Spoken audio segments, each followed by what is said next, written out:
예, 우리 인사하겠습니다. 옆 사람, 당신을 보면 살맛이 납니다. 인사하겠습니다. 예, 할렐루야. 예, 예, 뭐 무더울 때 살맛이 나야 되죠. 어, 제가 이 안경이 쓰는 버릇이 안 돼가지고 오늘 또 왔더니 안경이 없습니다.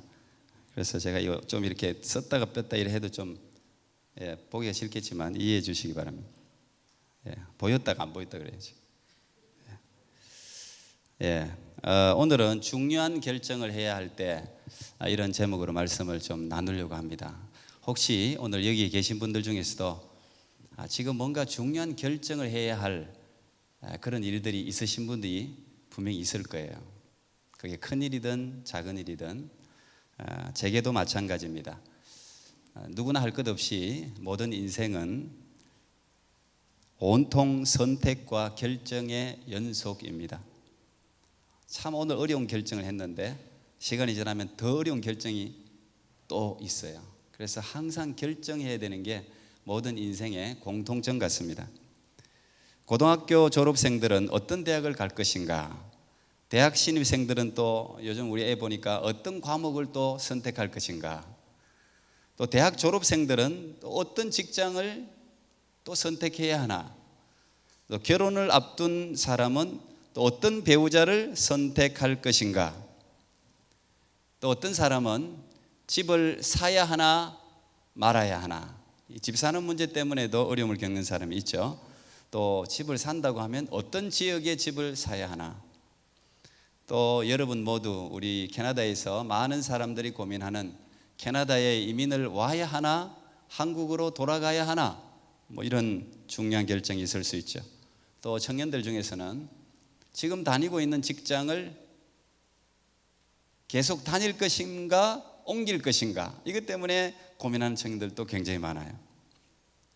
이런 중요한 결정 외에도 우리는 매 시간 선택을 종종 받습니다. 당장 오늘 저녁 식사를 뭘 먹어야 하나, 이거 고민이죠. 또 여러분 나올 때도 분명히 고민하셨을 텐데 오늘 어떤 옷을 입어야 하나, 어떤 신발을 신어야 하나, 우리 아이들은 또 어떤 헤어스타일을 해야 하나, 이거 엄청 고민하더만. 내가 그냥 까고 다녀라, 그냥 편하게 그냥 묶고 다녀라, 그냥 뭘 신경 쓰냐. 그래도 신경이 쓰인대요. 어쩌면 우리의 매일의 삶 속에 이런 크고 작은 결정들이 우리를 기다리고 있습니다. 항상 하는 결정인데, 그죠? 지금까지 결정하면서 살아왔고 계속 반복해서 하는 결정인데도 이런 결정들을 할 때마다 우리는 어렵습니다. 할 때마다 머뭇거립니다. 그 이유가 어디 있을까요? 어떤 결정이든지 그 결정을 잘못했을 때 찾아오는 손해, 이 잘못해서 이거 손해 입는 거 아니야? 나중에 후회하는 거 아니야? 뭐 이런 생각 때문에 항상 결정할 때마다 우리는 어떤 두려움을 가지게 됩니다. 제대로 된 선택과 결정을 할 수 있는 비결이 없을까요? 중요한 결정을 해야 할 때 어떻게 해야 제대로 된 결정을 할 수 있을까요? 이 부분을 제가 함께 나누어 보려고 합니다. 개인적으로 저도 궁금해요.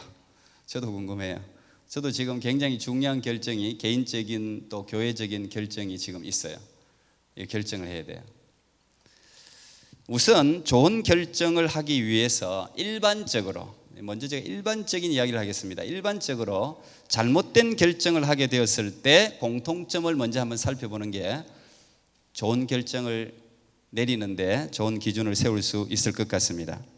거기 한번 생각해 보세요. 여러분 가장 최근에 한 결정들이 있을 거예요. 분명히 가장 최근에 한 결정들, 아니면 뭐 작년, 아니면 10년 안에 한 결정들에 대해서 그 결정 그때 잘못한 것 같아, 이렇게 후회하는 결정들 있다면 한번 떠올려 보세요. 한번 생각해 보세요. 그때 여러분의 감정은 어떤 상태였습니까?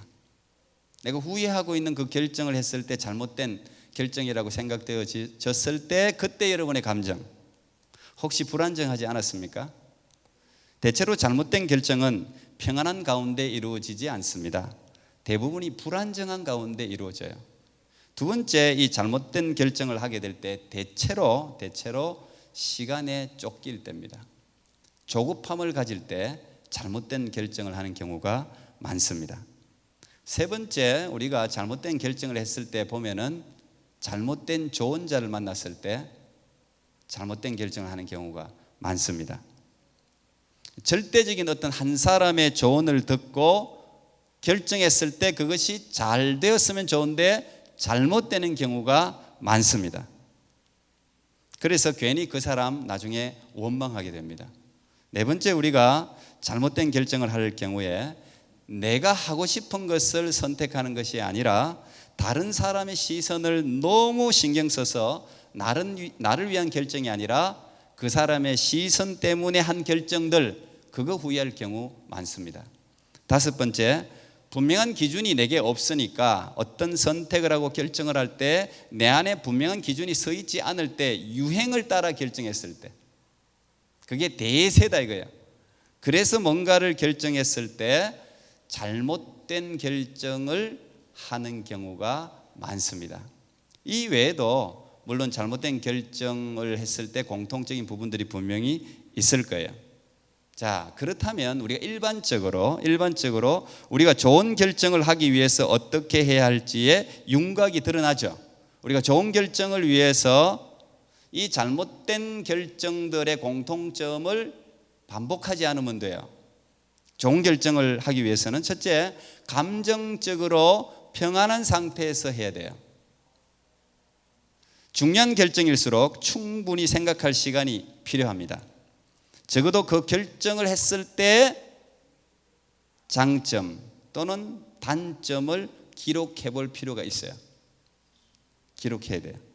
그리고 그 결정에 도움이 될 만한 다양한 전문가나 주위 사람들의 조언을 들어볼 필요가 분명히 있습니다. 한 사람보다는 여러 사람의 조언이 좋죠, 이왕이면. 그런데 이론적인 이야기를 하는 사람보다는 실제로 나하고 유사한 고민, 유사한 선택을 한 사람의 조언을 듣는 게 굉장히 실제적인 도움이 됩니다. 그건 노력이 필요해요. 자기가 찾아다녀야 돼요. 그리고 그 결정의 책임이 내게 있다는 사실을 분명히 인지해야 됩니다. 다른 사람의 시선을 의식하는 것보다 더 중요한 것은 내가 만족할 것인가, 그리고 내가 결정한 결정에 대해서 내가 책임질 수 있는가를 물어야 됩니다. 또한 유행을 따르는 결정보다는 이 결정을 한 후에 10분 후에 내가 후회하지 않을 것인가, 아니 10개월 후에 내가 후회하는 결정은 아닌가, 10년 후에 내가 이 결정에 대해서 어떻게 생각할 것인가를 간단하지만 반드시 물어야 됩니다. 그때 우리는 좀 더 좋은 결정을 할 수가 있습니다. 현재 세계 최고의 부자가 되었다가 1위 되었다가 2위 되었다가 하는 사람이 있어요. 그게 아마존의 창업자입니다. 제프 베조스라는 사람입니다. 1995년에 이 아마존을 처음 창업했는데 그때 그의 나이가 30살이었습니다. 제가 대충 한번 보니까 프린스턴 좋은 대학 나왔어요. 수석 졸업했더라고요. 어쨌든 그의 삶에 있어서 그가 전공 분야하고 다른 길을 걸어서도 아주 탁월한 업적을 남겼습니다. 그가 이 아마존을 창업했을 때 그는 뉴욕 월가의 아주 고액 연봉을 받는 잘 나가는 직장인이었습니다. 그때 이 인터넷을 알게 되고 어느 신문에서 뭔가 정보를 얻고 난 후에 인터넷을 통해서 책을 판매해야 되겠다는 계획을 세웁니다. 그리고 그 직장 상사한테 그런 계획을 이야기했습니다. 조언을, 어드바이스를 구했어요. 그때 그 직장 상사가 이런 조언을 했습니다. 참 좋은 아이디어다. 그런데 네가 할 건 아니다. 네가 지금 안정된 고액 연봉의 직장을 버리고 하기에는 너무 리스크가 크다. 만약에 직장을 없는 사람이 한다면 정말 굿 아이디어다. 그렇게 조언을 했습니다. 자, 만약에 아무도 걸어가지 않았던 이 인터넷 판매라는 이 길을 걸어간다면 그는 굉장히 안정적이고 아주 고액의 연봉을 다니는 직장을 포기해야 돼요. 굉장히 중요한 결정이죠. 아주 중요한 결정입니다. 이 중요한 결정을 할 때 그가 던진 질문은 하나였다고 합니다. 내가 80살이 되었을 때, 내가 80살이 되었을 때 지금의 나를 돌아봤을 때 내가 하는 결정에 대해서 나는 어떤 마음을 가질 것인가를 물었대요. 내가 후회할 건가 후회하지 않을 건가. 그때 그냥 너무 간단했답니다. 대답이. 내가 만약에 지금 이 길을 선택하지 않는다면 나는 분명히 후회할 거야. 그거 마음만 가득 찼대요. 그 마음속에. 그래서 간단하게 정리가 되었대요. 그리고 바로 사표를 냈습니다. 그리고 난 후에 이분이 이제 보니까 어릴 때 좀 불우하더라고요. 뭐 자기 어머니가 고등학교 때 자기를 낳았더라고요. 이혼도 빨리 했고, 어쨌든 뭐 그 당시에는 양아버지가 계셨는데 그 양아버지로부터 돈을 빌렸죠. 투자를 받아 30만 불을 투자 받았어요. 그리고 뉴욕을 떠나서 시애틀로 갑니다. 그리고 시애틀에 아주 낡은 농가를 하나 구입해서 아까 지금 보여드리는 저게 아마존닷컴의 첫 시작입니다. 30만 불로 농가를 만들어서 거기에 아마존이라는 이름을 붙이고 이제 시작을 했는데 지금은 뭐 전 세계 1위입니다. 자, 이건 어떤 한 사람의 어떤 중요한 결정을 할 때의 기준을 우리가 들었는데 이런 기준이라면 평범한 사람들에게도 적용될 수가 있을 것 같아요. 어떤 우리가 결정을 할 때 최소한 몇 년 후에 이 결정을 내가 후회할 것인가 후회하지 않을 것인가 라는 간단한 질문만 던져도 좋은 결정에 도움이 된다는 거예요. 우리가 보통 후회하는 경우에 특히 이제 분노, 순간적으로 화가 나서 주먹을 휘두르거나 젊은 애들, 주부들도 마찬가지죠. 뭐 비싼 물건을 던져서 집어 던지거나, 물론 그런 컨트롤 능력이 있으면 그렇게 하지도 않겠지만 그런 순간에 물으라는 거예요. 내가 이걸 휘둘렀을 때, 이걸 집어 던졌을 때 10분 후에 후회할 것인가 후회하지 않을 것인가만 물으면 좋은 결정을 할 수가 있어요. 굉장히 중요한 거예요. 그 순간에 물으라는 거예요. 어떤 일들을 내가 막 감정적인 잘못된 감정에 사로잡혀서 뭔가를 할 때 잠깐 멈추라는 거예요. 그리고 이걸 하고 난 후에 후회할 것인가 후회하지 않을 것인가라는 이런 간단한 질문만 던져도 좋은 결정을 할 수가 있다는 거죠. 자, 이제 제가 말씀으로 돌아오려고 합니다. 문제는 이런 과정들을 거쳐서 내린 결정임에도 불구하고 잘못될 수 있다는 거예요. 결정의 과정이 좋으면 무조건 좋은 결과가 나오리라는 신화를 우리가 가지고 있어요. 이런 충분한 생각도 하고 감정에 휘둘리지 않고 뭐 여러 가지 이런 질문들을 던지면서 신중하게 결정하면 좋은 결과가 나오느냐? 세상은 그렇지 않습니다. 그렇죠? 아무리 신중하게 과정을 밟아도 잘못된 결과가 나올 수 있어요. 또 어떤 사람은 그냥 성급하게 그냥 깊은 생각 없이 결정했는데도 불구하고 좋은 결과가 나올 수도 있다는 거예요. 참 어려운 일이에요. 테드라는 그 강좌가 있습니다.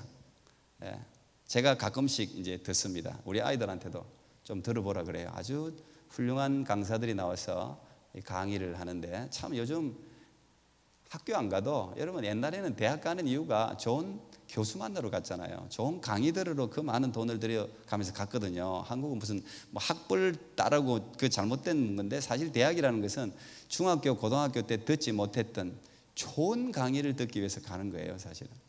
근데 요즘은 정말 뭐 대학을 안 가도 이 온라인상으로 좋은 강의를 얼마든지 들을 수 있어요. 이 테드에는 굉장히 훌륭한 강사들이 상당히 강의를 많이 합니다. 근데 제가 이 강의를 하나 최근에 듣다가 누군지는 잘 모르겠어요. 중국계 미국인 시민 같은데 여자인데요. 이분이 이제 주위에서 권유를 해가지고 변호사가 되었습니다. 근데 변호사 일을 하다 보니까 자기 적성에 안 맞아요. 그래서 과감하게 변호사 일을 집어치우고 자기한테 맞는 것은 철학이에요. 철학. 생각하고 사람들과 생각을 나누고 강의하고 그 길을 갔다는 거예요. 그래서 이제 그 강의를 이제 이렇게 쭉 하는데 이 강의 중에 한 문장이 제 가슴 속에 딱 박혔습니다. 맞다! 이런 생각이 딱 들었어요.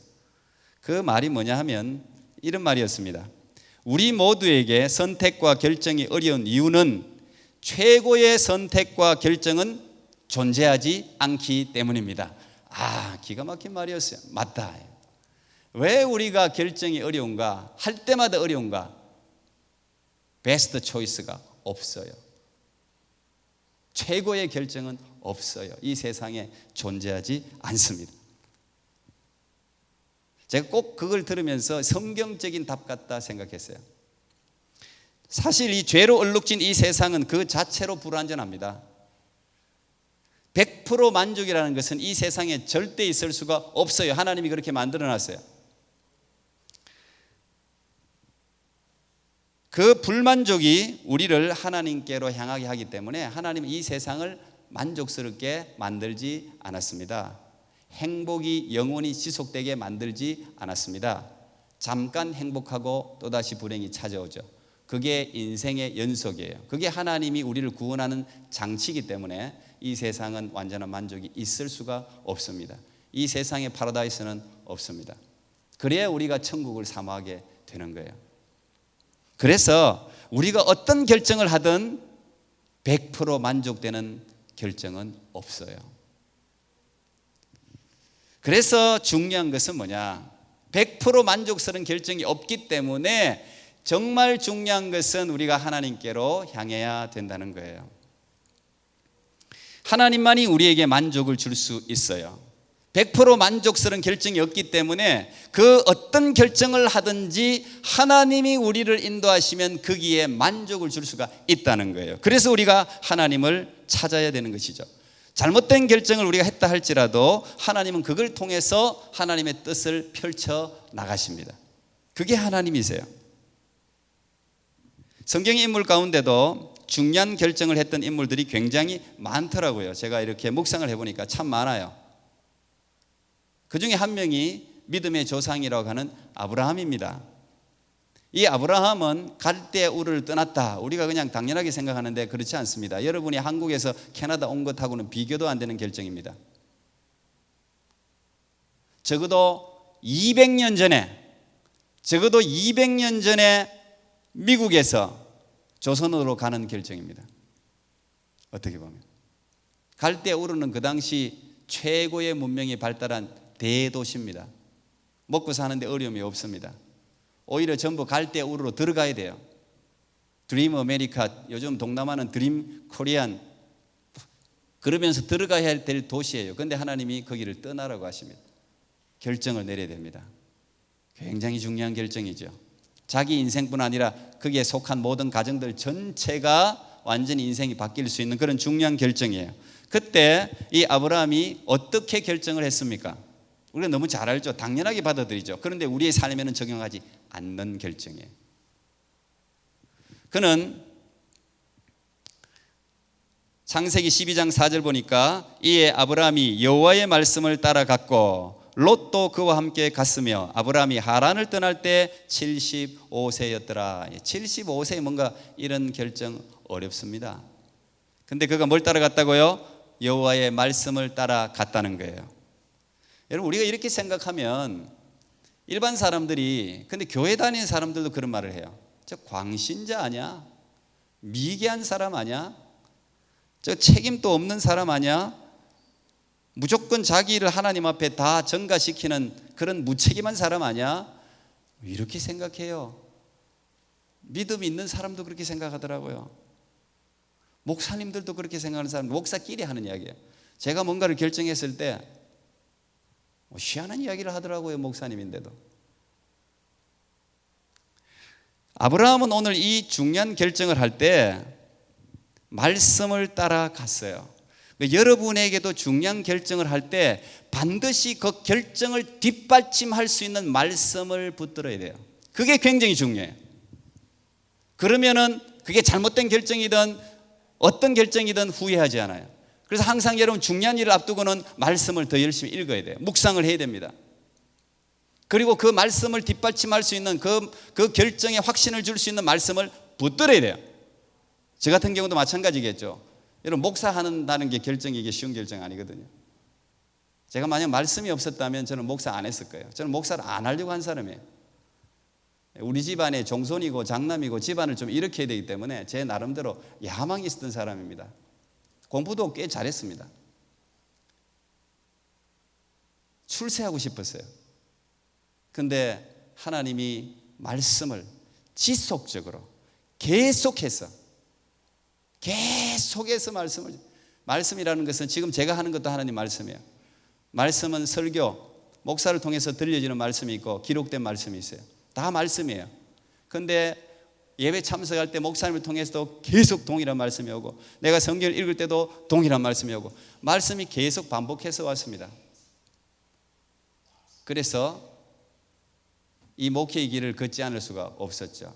그 말씀을 지금까지 붙들고 있는 거예요. 제가 그 말씀으로 저를 인도하셨으니까. 하나님은 후회하심이 없잖아요. 여러분에게도 마찬가지예요. 중요한 결정을 할 때는 반드시 말씀을 찾아야 됩니다. 그 말씀 붙들어야 돼요. 시편 119편 105절에 주의 말씀은 내 발의 등이요 내 길의 빛이라 그랬잖아요. 내 발의 등이요 내 길의 빛이라 그랬잖아요. 근데 그리스도인이 중요한 결정을 할 때 일반적인 기준, 아까 제가 처음에 이야기했던 그런 기준들은 참고하면서 말씀은 안 붙들어요. 그래서 후회하는 거예요. 100% 만족한 결정은 없으니까. 우리가 뭔가 중요한 결정을 할 때 또한 우리가 본받아야 될 게 예수님 아니겠어요? 성경에 보면 예수님은 신이 아닙니다. 예수님은 우리와 동일한 인간이세요. 이 인간이신 예수님이 중요한 결정을 할 때 어떻게 했는지를 우리에게 보여주고 있어요. 그런데 계속해서 복음서를 읽어보면 예수님은 중요한 결정을 할 때마다 반복하신 일이 있어요. 그게 뭡니까? 기도였습니다. 예수님은 공생애를 시작하기 전에 할 때도 기도로 시작했고, 12제자를 선택할 때, 이거 얼마나 중요한 문제입니까? 12명이 영원히 이름이 기록되잖아요. 12명 선택할 때 우리도 가령 우리 교회 뭐 부목사님을 뽑는다든지, 여러분 회사 CEO라면 CEO의 직원을 뽑는다든지 중요한 문제잖아요. 예수님은 기도하셨어요. 밤새도록 기도하셨습니다. 그리고 난 후에 제자들을 부르셨어요. 중요한 결정이죠. 그리고 예수님이 십자가에 못 박혀 돌아가실 때도 기도하셨어요. 겟세마네 동산에서 하나님, 이 중요한 결정이잖아요. 하나님, 이게 만약에 주님 뜻이 아니면 옮겨주세요. 기도하지 않습니까? 땀방울이 핏방울 되도록 기도하지 않습니까? 기독교인이라면 중요한 결정의 순간에 반드시 기도해야 됩니다. 잠깐 해가 되는 게 아니에요. 마음에 확신이 올 때까지 기도해야 되는 거예요. 소위 말하는 만약에 뭐 김치가 숙성될 때까지 우리가 기다리듯이 반드시 중요한 결정은 마음에서 이 확신이 일 때까지 기다려야 돼요. 기도하면서 기다려야 돼요. 조급하면 안 돼요. 그래서 잘못된 판단을 하는 것이죠. 사람들은 이 기도하는 것도 미신으로 여기는 경향이 있어요. 이것도 참 안타까운 일이에요. 기독교인들이 그래요. 야, 이런 결정을 하면 네가 뛰어다녀야지. 당연히 뛰어다녀야죠. 우리의 이성과 경험을 동원해야 돼. 그건 기본이에요. 근데 더 중요한 것은 기도해야 돼요. 이 기도하는 것은 우리의 책임을 하나님께 미루는 것이 아니라, 내가 최선을 다했지만 내 결정이 잘못될 수도 있기 때문에 하나님께서 이 모든 결정을 인도해 달라는 위탁이에요. 신뢰예요. 그게 미신이 아니라. 하나님이 이 모든 것, 우리 머리카락 하나까지도 헤아리시는 이 하나님께 내가 그 하나님을 신뢰하는 거예요. 내가 하나님 노력을 다 했습니다. 내가 그 분야를 다 찾아봤고 전문가도 만나봤고 조언도 들어봤고 내가 할 수 있는 일반적인 모든 노력을 다 했습니다. 그렇지만 잘못될 수 있습니다. 하나님이 이 결정과 앞으로의 삶 가운데 함께 해 주십시오. 위탁이에요. 하나님이 여기에도 주인이십니다. 위탁이에요. 그걸 우리가 믿음이라고 부르는 거예요. 그게 믿음이에요. 오늘 다윗의 고백이 바로 그런 의미입니다. 너의 길을 여호와께 맡기라. 저를 의지하면 저가 이루신다. 이 시는 다윗이 노년에 기록한 시입니다. 다윗의 삶을 여러분들이 한번 살펴보면 전생애를 걸쳐서 다윗은 정말 파란만장한 삶을 살았습니다. 뭐 전쟁, 예수님이, 하나님이 웬만하면 너 피를 너무 많이 흘렸으니까 성전 못 짓는다 그랬겠어요. 계속 전쟁하면서 살았어요. 수없이 많은 결정들을 하면서 산 사람이 다윗입니다. 그런데 오늘 다윗이 노년에 자기의 삶을, 자기의 경험을 쭉 돌아보면서 마치 아버지가 아들에게 이야기하듯이 우리들에게 이 이야기를 들려주고 있는 거예요. 얼마나 감사한 일입니까? 우리가 경험 다 하지 않아도 돼요. 이 다윗 같은 사람이 우리에게 아주 중요한 지혜를 들려줄 뿐 아니라 이걸 읽어보면 위로가 돼요. 위로가. 이 시편 37편의 전체적인 주제를 이야기한다면 한마디로 이렇게 이야기할 수 있어요. 결국 악인은 처음부터 1절부터 그렇게 시작하잖아요. 결국 악인은 잘 되는 것 같지만 망한다. 그래서 그 악인의 형통을 너무 부러워하지 마라. 너무 원망하지 마라. 근데 의인은 넘어지는 것 같은데, 잘 안 되는 것 같은데 결국은 하나님이 그를 세우시고 복을 받게 하신다. 이게 전체 주제예요. 그게 다윗의 고백이에요. 전체 자기 자신을 돌아보면서 내린 결론이에요. 오늘 보니까 시편, 읽지는 알았는데 시편 37편 23절 24절 보면 이렇게 적어놨어요. 여호와께서 사람의 걸음을 정하시고 그의 길을 기뻐하시나니 그는 넘어지나 아주 엎드러지지 아니함은 여호와께서 그의 손으로 붙드심이로다 그랬어요. 이걸 세번역으로 번역하면 이렇습니다. 우리가 걷는 길이 주님께서 기뻐하시는 길이면 우리의 발걸음을 주님께서 지켜주시고 어쩌다 비틀거려도 주님께서 우리의 손을 잡아주시니 넘어지지 않는다는 거예요. 아멘. 이게 다윗이 내린 결론이에요. 그 다윗도 무슨 말이에요? 다윗도 비틀거렸다는 이야기예요. 다윗도 잘못된 결정을 했다는 이야기예요. 다윗도 죄를 범했다는 이야기예요. 실수를 했다는 이야기예요. 그런데 하나님이 우리의 걸음을 미리 정하시고 인도한다는 거예요. 의인이 넘어지기는 한다는 거죠. 넘어져요. 자꾸 넘어져요. 우리도 실수해요. 목사도 실수하고 뭐 다 실수해요. 선교사들도 다 실수해요. 그런데 하나님을 믿는 백성들은 넘어져도 아주 엎드러지지 않는다는 거예요. 완전히 망하지 않는다는 거예요. 결국은 하나님이 그를 이렇게 손을 잡고 이렇게 세우셔 넘어지지 않고 하나님의 뜻이 이루어지도록 인도하신다는 거예요. 여러분, 이게 얼마나 위로가 됩니까? 우리가 어떻게 100% 좋은 결정을 맨날 내릴 수가 있겠어요? 어떻게 내 결정이 항상 맞는 결정만 할 수가 있겠습니까? 그러나 하나님은 우리가 넘어지고 실패할 수 있지만 아주 망하지 않게 하신다는 것이죠. 붙들어 주신다는 거예요. 다윗은 계속해서 이야기하는데 사실 다윗의 주위에는요 카운셀러가 굉장히 많았습니다. 왕이잖아요. 다윗의 주위에는 좋은 사람이 진짜 많았어요. 그래서 조언을 들을 수 있는 곳이 참 많았습니다. 이 어드바이저가 많은 거 좋은 거잖아요. 그리고 현명한 사람들이 많았어요. 그리고 돈도 있고 권력도 있었어요. 그리고 다윗은 지혜로웠어요. 스스로가 경험도 많았습니다. 자기가 많은 결정을 할 수 있었어요. 그런데 오늘 노년에 다윗이 내린 결론은 뭡니까? 너의 길을 여호와께 맡기라. 너의 길을 여호와께 맡기라. 다윗이 광신자라서, 다윗이 부족해서, 다윗이 IQ가 낮아서 그런 게 아니에요. 자기가 돌아보니까 그게 최고더라는 거예요. 그게 최고. 하나님이 붙드는 게 최고더라는 거예요. 너의 길을 여호와께 맡기라. 이 말은 우리가 지고 있는 이 무거운 짐, 우리는 얼마나 많이 짐을 지고 갑니까? 수고하고 무거운 짐진 자들아, 예수님이 그러잖아요. 사실 여러분 삶도 마찬가지일 거예요. 저도 목회도 마찬가지예요. 우리 교회가 참 좋은 교회입니다. 평안한 교회예요. 그럼에도 불구하고 수없이 많은 이 일들이 있어요. 항상 사실 평안한 날이 없다, 그 말이 맞을 거야 아마. 믿음으로 마음의 평안을 누리는 거지 언제나 일들은 있어요. 가정에도 마찬가지겠죠. 이게 무겁단 말이야. 여기서 너의 여호와께 맡기라는 것은 굴려버리라는 거예요. 이 짐이 너무 무거우면 이걸 계속 어떻게 내가 한번 해보겠다고 책임감을 가지고 내가 해보겠다고. 그래서 가정에 참 아버지들 고생합니다. 이 아버지들이 그래도 책임감이 있어가 뭔가 능력도 없는데 뭔가 한번 가정을 어떻게 해보려고 하다 보니까 이게 참 부인한테 치이고 자식한테 치이고. 힘을 내시기 바랍니다. 아버지들이요. 아버지들이. 맡기세요. 이걸 굴려버리라는 이야기예요. 원어로 보면 굴려라 이게. 하나님 앞에, 누구한테? 하나님 앞에 굴려버리라는 거예요. 그거를 짐을 굴려버리라는 거예요. 맡겨버리라는 거예요. 여러분, 아프리카 선교사고 탐험가인 데이비드 리빙스턴 너무 잘 알죠? 어쨌든 이분의 이 해석에 대해서, 이 인생에 대해서 이러저렇게 나쁘게 이야기하는 사람들도 있던데, 그러나 이분이 한 일들에 대해서 우리가 위대한 일이죠. 어쨌든 아프리카에서 죽지 않았습니까? 아프리카인들을 사랑한 사람입니다. 평생을 아프리카 선교에 바쳤는데 얼마나 많이 실패했겠어요. 거기서 열병에 걸려서 죽을 뻔한 일이 한두 번입니까? 그때마다 이 리빙스턴이 붙던 말씀이 오늘 이 말씀이에요. 시편 37편 5절 너의 길을 여호와께 맡기라. 그리하면 저가 이루시고. 이 말씀 붙들고 힘들고 어려울 때마다 일어섰다고 그러잖아요. 여호와를 의지하면 이라는 이 말은 너의 전생애를 하나님의 방법에 맞추면 이런 말이에요.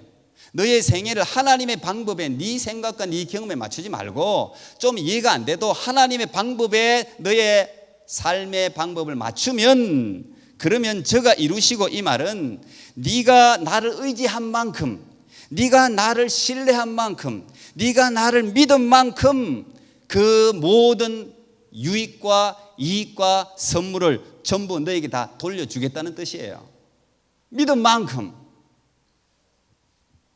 우리도 부모라도 힘이 없어도 자식이 나 말고는 믿을 데가 없어가 나만 믿으면 그 믿음에 우리가 목숨을 걸고 자식을 구하고 자식을 살려놓잖아요. 부모 그게 마음이잖아요. 근데 우리가 하나님 전능하십니다. 이 하나님 우리가 믿은 만큼 네가 나를 신뢰한 만큼 하나님이 거기에서 오는 모든 선물을 다 네게 다 돌려주겠다. 저가 이루시고 그 뜻이에요. 중요한 결정을 돕는 수많은 질문이 있고 방법이 있겠지만 일반적인 그 모든 것들을 참조하십시오. 그 정도 노력은 해야죠. 그리고 그 정도의 노력은 하는 게 좋지만 최종적인 결정은 하나님이 하시도록 하나님을 의지하는 것이 최고의 초이스입니다. 다윗의 삶에 가장 위기와 아픔을 겪었던 때는 아마도 그 압살롬이 배반했을 거예요. 했을 때가 아마 제일 아프지 않았나 저는 생각해요. 자기 친아들이 자기를 배반하려고 자기의 왕자리를 빼앗아서 거역하려고 4년 동안이나 계획했습니다. 이게 아주 나쁜 거예요. 악질이죠. 백성들의 마음을 앗아가고 재판을 선하게 해줘가지고 그리고 부하들 다윗의 신하들의 마음도 다 앗아갔어요. 그리고 날짜를 딱 정해가지고 헤브론에서 자기가 왕이 됩니다. 근데 이 다윗이 이게 보통 모반이 아니라는 것을 알게 됐어요. 이게 엄청나게 오랫동안 계획한 것이라는 사실을 알게 됐는데 그 아주 중요한 표가 다윗의 가장 최고의 카운셀러, 오늘날로 하면 정책 자문위원, 그가 아히도벨이라는 사람입니다. 이 아히도벨이라는 사람이 압살롬한테 넘어가 버렸어요. 그 말을 듣자마자 다윗이 이거는 보통 일이 아니다. 이건 이길 수 없는 싸움이다. 그래서 맨발로 도망가지 않습니까? 이 아히도빌이라는 사람은 성경에 사무엘하 16장 23절 이렇게 적어놨어요. 그때 아히도빌이 베푸는 계략은 사람이 하나님께 물어서 받은 말씀과 같은 것이라. 아히도벨의 모든 계략은 다윗에게서나 압살롬에게나 그와 같이 여겨졌더라. 이 아히도벨이 한번 전략을 쓰면 이건 하나님한테서 바로 직통으로 내려오는 거랑 똑같아요. 그만큼 지혜가 있었어요. 그런데 이 아히도벨이 넘어가 버렸으니, 그래서 다윗이 너무 두려워하면서 이런 기도를 합니다. 다윗이 이런 기도를 해요. 사무엘하 15장 31절 어떤 사람이 다윗에게 알리되 압살롬과 함께 모반한 자들 가운데 아히도벨이 있나이다 하니 다윗이 이르되 여호와여 원하옵건대 아히도벨의 모략을 어리석게 하옵소서. 아히도벨을 이길 수가 없어요. 지혜로는 아히도벨이 베풀면 그건 틀림없어요. 전략이 100중 뭐 틀림없어요. 그건 무조건 맞추는 거예요. 다윗이 그 이길 수 없다는 거 알고 하나님 아히도벨의 그 모략을 어리석게 해주세요. 기도를 하잖아요. 여러분 세상에 아무리 똑똑한 사람도 기도하는 사람을 못 이깁니다. 믿습니까? 이게 희한해요. 아무리 힘이 없어도요, 아무리 세상에 높은 자리에 있어도요, 기도하는 사람 결국은 못 이깁니다. 다윗은 왕이었어도 그걸 알았어요. 그리고 난 후에 하나님이 어떻게 하는지를 보세요. 사무엘하 17장 14절에 압살롬과 온 이스라엘 사람들이 이르되 아렉 사람 후세의 계략은 아히도벨의 계략보다 낫다 하니 이는 여호와께서 압살롬에게 화를 내리라 하사 아히도벨의 좋은 계략을 물리치라고 명령하셨음이더라. 이제 이 중간에 이야기는 여러분 뭐 또 성경 읽어봐야 되겠지만 어쨌든 이 다윗의 친구 후세라는 사람을 다윗이 자기 따라오는 걸 돌려보내요. 너 거기 가서 그냥 그 압살롬에게 붙어갖고 나한테 정보는 알려줘. 근데 이 아히도벨이 기가 막힌 전략을 했어요. 그 전략대로 했으면 다윗은 죽었어요. 이렇게 하십시오 했는데 압살롬이 우리 후세 이야기도 한번 들어보자 했는데 후세 이야기를 더 들은 거예요. 그래서 아히도벨이 자기가 베푼 전략이 먹히지 않으니까 돌아가서 바로 자살해서 죽습니다. 이는 안 된다. 죽습니다. 여러분 앞으로도 우리가 결정할 일들이 너무 많아요. 진짜 많아요. 지금 당장 또 결정해야 될 일이 분명히 여러분에게 있을 거예요. 여러분 일반적인 모든 방법을 동원해서 정보력을 동원하십시오. 사람을 만나는 수고를 하십시오. 그 상황에 대해서 여러분 다 알아볼까 알아봐야 돼요. 그 정도는 해야 되는 거예요. 그게 선이에요. 해야 됩니다. 그러나 그걸 100% 믿지는 마세요. 그걸 해놓고 난 후에 하나님께 맡겨야 돼요. 너희 길을 여호와께 맡기라. 그리고 순종할 준비를 해야 됩니다. 그것이 내가 준비한, 내가 생각한 것이 아니라 할지라도, 내가 생각하는 결정이 아니라고 할지라도 하나님이 더 좋은 계획을 가지고 있다는 사실을 믿어야 돼요. 저도 짧은 인생이지만 돌아보면요, 내 생각이 안 된 게 더 좋은 경우가 많았어요. 내가 많은 걸 준비했는데, 내가 정말, 저도 굉장히 아주 계획을 잘하는 사람이거든요. 오랫동안 합니다. 아주 신중한 사람이에요, 제가.